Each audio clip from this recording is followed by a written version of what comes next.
Greetings, mortals. I am Nathas, the ruler of the underworld, and today we'll be reacting to the newest chapter of Four Knights of the Apocalypse. Chapter 136, titled The Advancing Dragnet. Is it supposed to be a Dragnet?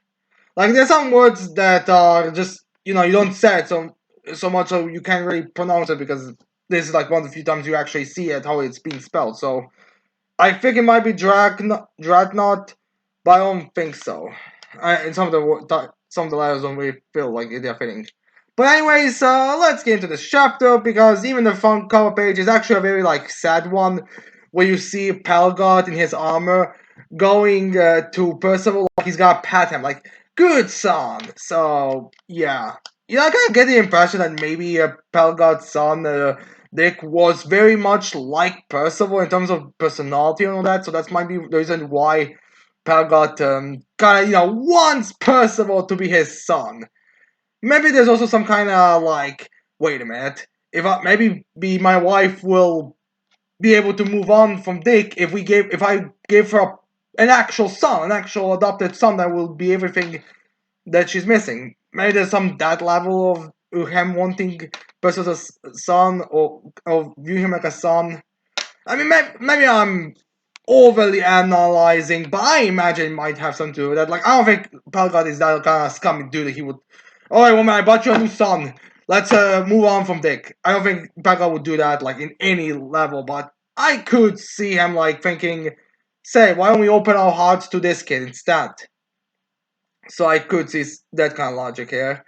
But anyways, we start this chapter off with Pelgod saying Percival is alive to the news in the last chapter, as he's kind of surprised by it because he assumed he was dead. Like, this is literally how we ended the previous, the first part of the story, as well as we got extra pages for reactions from Tristan and Gawain on Percival's death. So he's very much shocked on this matter. I mean, he believes it. It's like he's like trying to deny it or saying, "Oh, you guys are lying," because I mean, he knows them as people, and he believes that they will not be against it. Like, they will not lie to him about that type of stuff. As then we have Belgard being kind of relieved, he's like, "He's alive. Is he? That damn kid. I was so worried because again, from what he knows, he did die. Although this is kind of although I still have to wonder, does Mortlock have statues of himself in the honor of slaying Percival? Like, I mean, I know we haven't seen any, but I do have to wonder if there is an island, like maybe Ironside's area, where there is a statue in honor of him. So I do have to wonder if we're gonna see that at some point. Anyways, they're probably be like, "What fine news?" He doesn't even ask for elaboration. Like, I feel like you should at least ask for clarification. Like, what do you mean he's alive exactly? I mean, he's aware. I mean, he knows that he's a live spirit, so he probably is like, "Oh, yeah, I guess a live spirit, but I might still be alive after the spirit left or something." As then we have Anne actually on her own free will explain to Pelgard. But I can't say beyond that. He's alive, but he hasn't woken up this whole time. As so, yeah, basically they think he's a kind of a sleep or coma like state, I guess. I don't know. Comas in these worlds are so weird sometimes because your life spirit can sometimes leave your aura, go to some other place, but yet you're still that.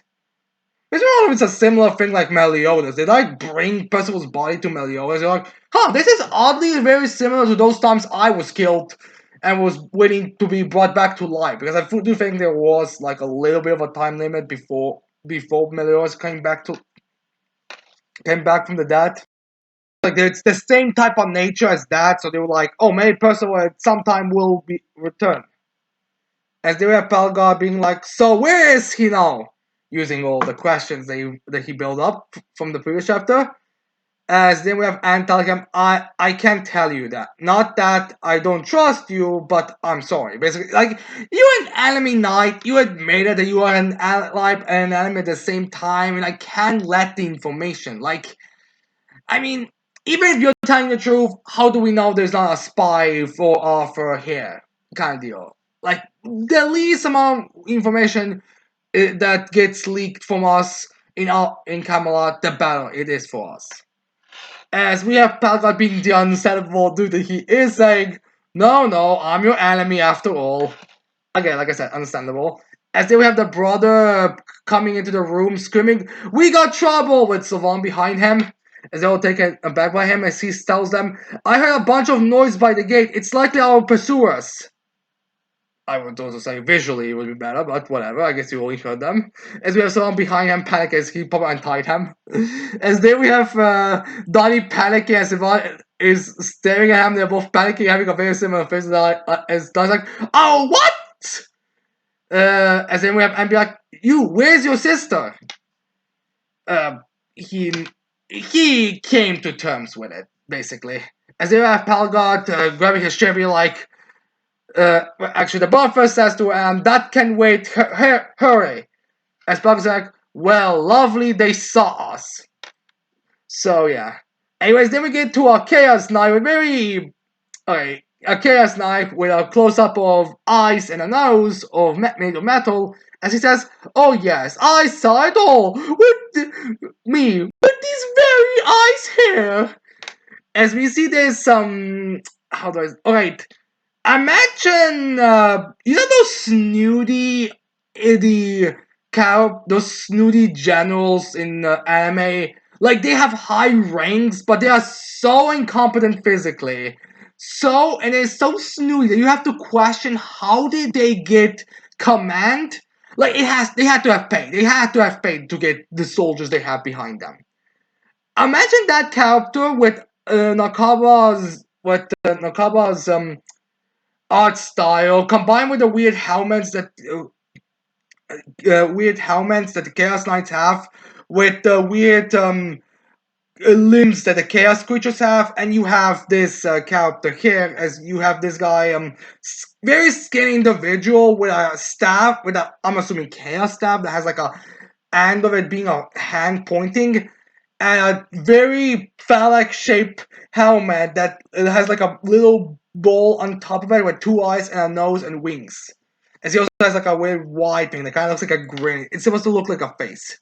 I guess this guy's like a very far distant kind of helmet. It's kind of similar to how like back the Mortlux team had like someone, I think it was background or something, that had like a telescope that could see very far. Unless this guy has like a built in it kind of thing here. As he is accompanied by a bunch of those you know those monsters that Daft Pierce commanded in the Garage of Edelbrock movie? Yeah, this guy has like a bunch of them, but more muscular beings type of creatures. I mean, I guess it does make sense that they would have this. Like, this is something I was wondering: what kind of forces does Camelot have? Because if Daft Pierce had those armors, then wouldn't Camelot also have those? But they never used them in anything. They just sent like squad groups of these Chaos Knights. But yeah, we have this guy there. As there we have this guy kind of like being a bit of a snooty gentleman. As he bows and admittedly speaking, this guy is pretty tall even without this helmet. Like he's not a short guy, but still it is kind of he's that character. Because when he bows, it seems like his entire head. Like I'm assuming that when the helmet is going together, that's where his head is supposed to be, or unless if he has a very tall neck and a very small head.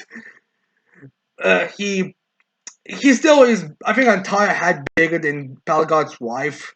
So the guy is pretty big, or at least decent size. But anyways, he's bowing to her. It's like, "If I may, my lady, I couldn't help but noticing through the vision of my empty servants."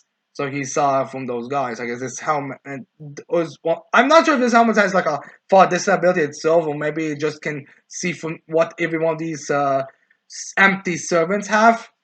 But regardless, these empty servants, he saw the situation, and he saw from that. Well, he saw through them. So one of those guys saw it. Probably when it was like just kind of looking around randomly and saw that they were Chaos Knights falling. The main cast.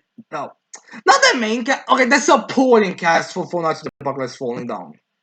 And they have this guy saying that your door's been darkened by several suspicious figures and a horse. I guess this means that he didn't have. Uh, so yeah, he's matching them. I guess he's trying to be reasonable. As Dick is hiding with his mom is Fiona, I believe was his name or something. I mean, it was something F. And she says, "Oh, if you mean them." As they have Palgot showing up as he grabs his wife before, not to get any trouble. Like, he doesn't want to get in trouble. Again, he's a loyal knight, but he's not really feeling it. And besides, I'm pretty sure first, like, real big proofs of, betrayal could lead to extreme punishment. But Palgot just touches his wife on the shoulder and is like, "What's all this rocket, huh?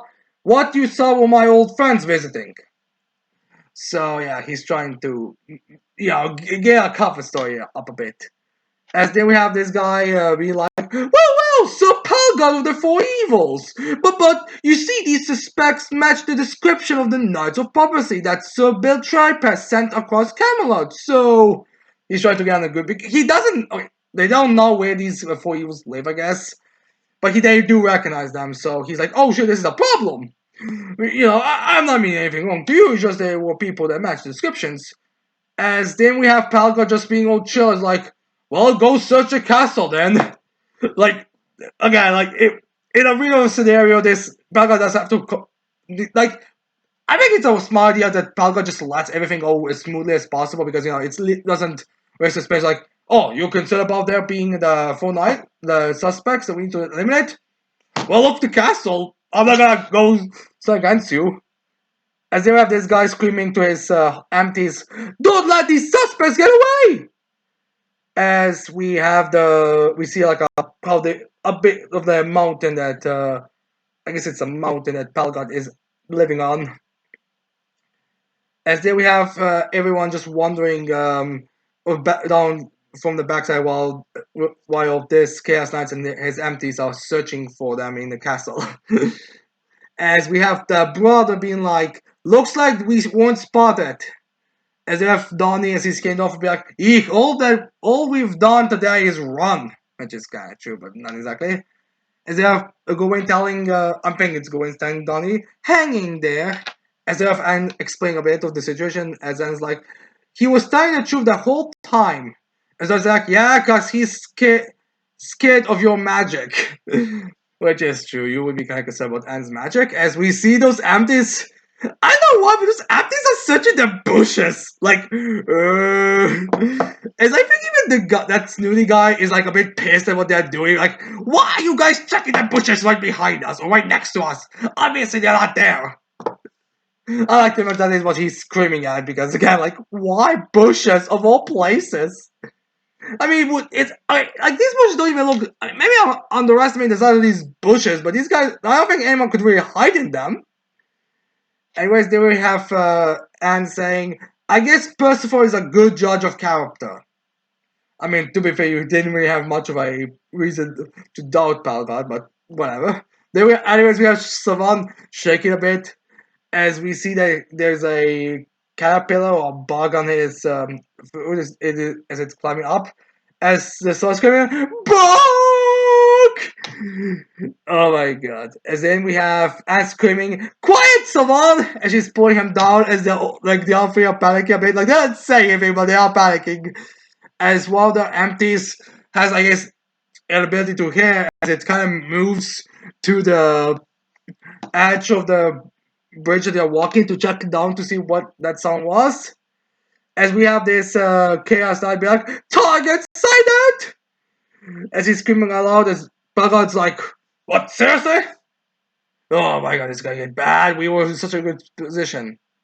As we see how this kind of looks from the empties and this guy's helmet perspective is we see the empty, then we see like magical colors around in the empties eyes. Makes me kind of think if he like possesses the empties or something. We see the eye, then we see how it looks like from this helmet perspective.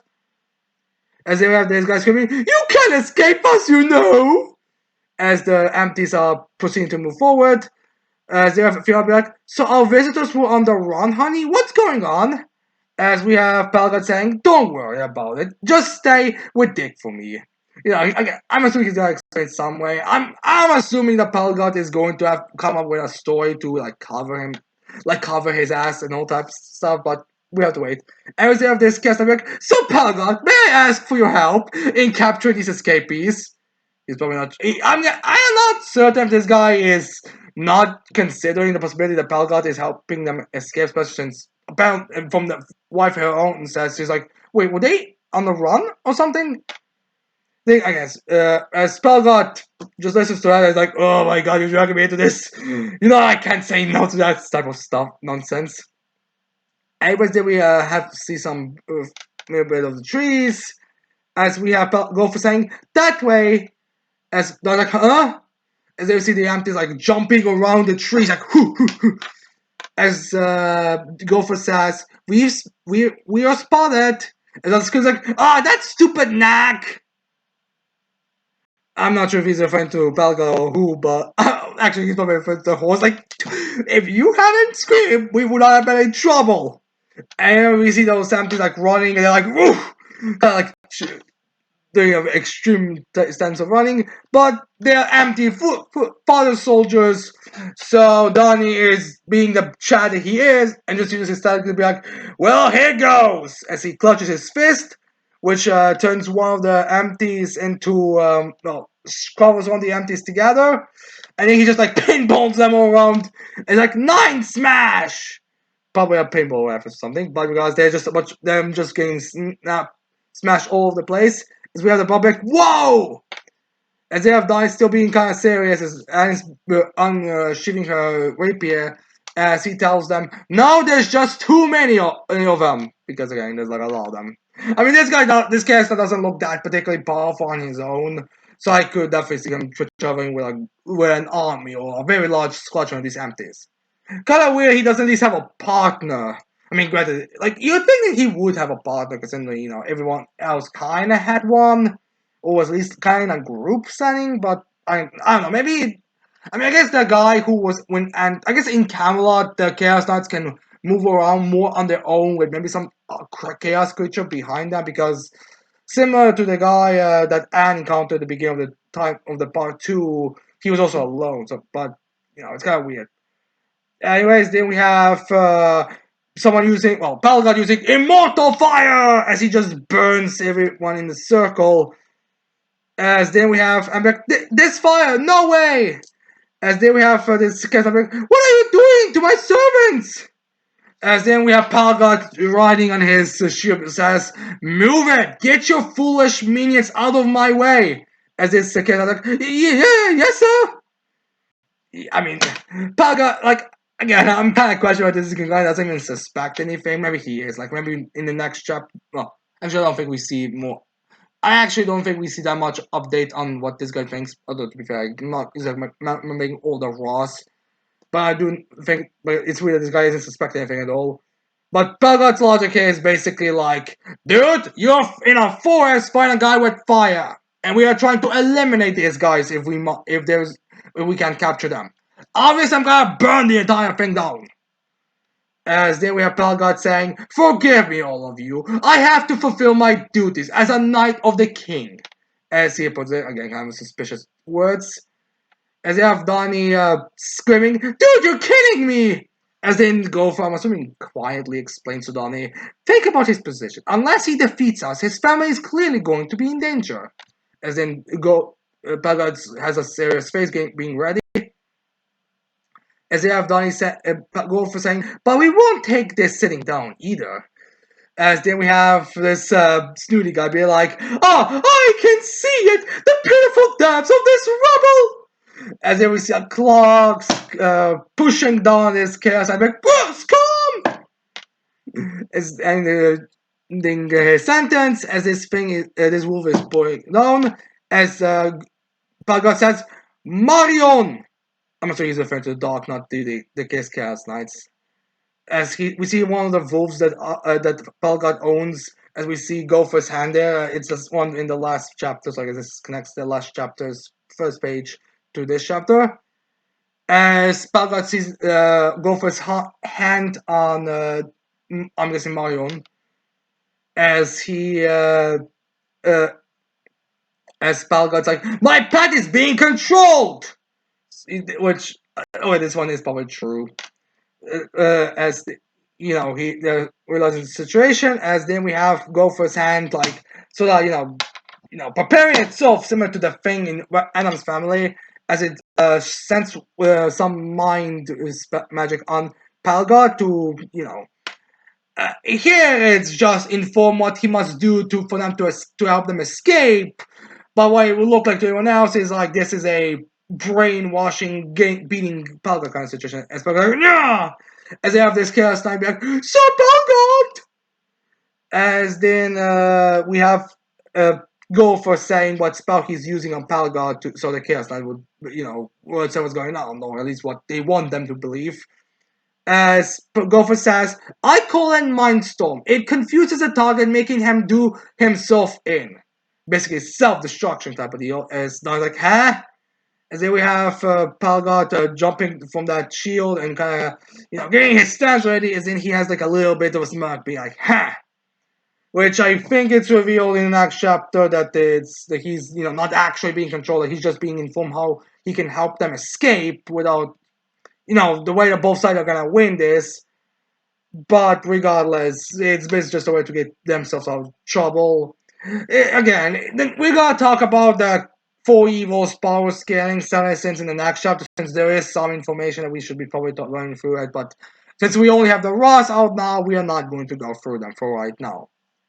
But yeah, anyways, so that's my thoughts on this chapter. Like I said, I already saw the Ross for the next chapter, so I can't really talk about what is going to happen next without, being going like several chapters in the future. But regardless, anyway, that's the end for this chapter. I hope you like my reaction. I hope you leave your thoughts in this chapter in the comments below. Don't forget to leave a like.